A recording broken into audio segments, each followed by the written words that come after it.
Are you under the weather? Have you spilt the beans? Let's break the ice.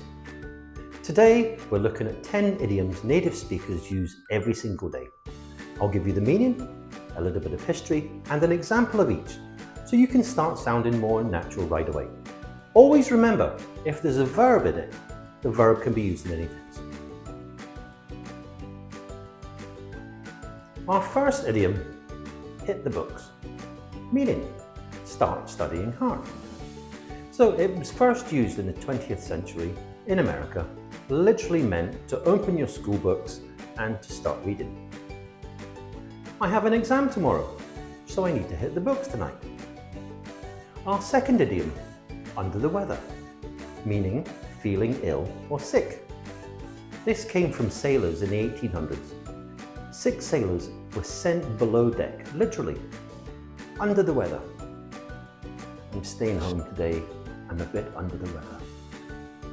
Our third idiom, piece of cake, meaning something that's very easy. So it came from the 1930s. Cakes were often given as prizes for simple competitions, meaning the task was easy, and the prize was a cake. Something very easy, a piece of cake. That English quiz was a piece of cake.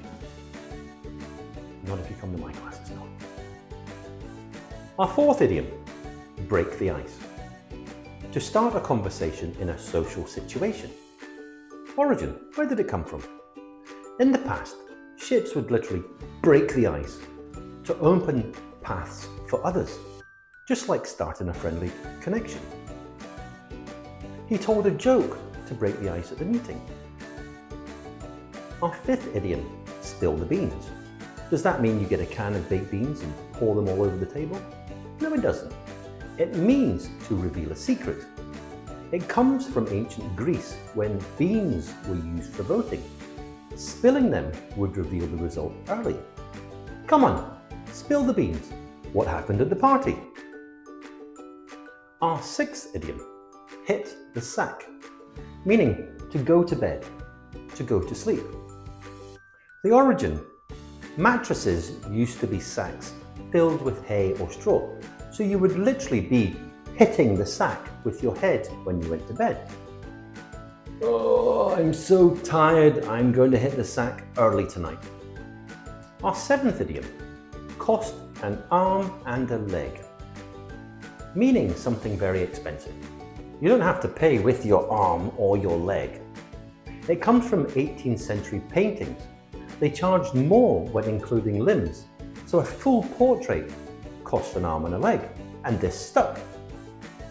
This phone cost me an arm and a leg. Our eighth idiom, bite the bullet, meaning to face something difficult or unpleasant with courage. This comes from the war. Soldiers used to bite on a bullet during surgery before anesthetics existed. Can you imagine the pain? I don't want to go to the dentist, but I need to bite the bullet and go.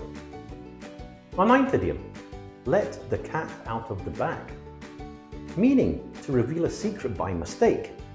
Nothing to do with real cats. In markets, a piglet was sold in a sack. A dishonest seller might swap it for a cat. If you opened the bag, you'd let the cat out. So it did come from letting a cat out of the bag. She let the cat out of the bag. About the surprise party. Last but not least, idiom number 10. The ball is in your court. It means it's your decision or your responsibility now. This comes from tennis. When the ball is on your side, it's your turn to hit it back. It's in your court. I've done my part, now the ball's in your court. And what does that mean? That means like, comment, subscribe. Are there any other idioms that you know you want me to explain? Do you want me to make another video on idioms? This is my third idiom video. You all seem to quite like them, so thank you very much for that. But let me know.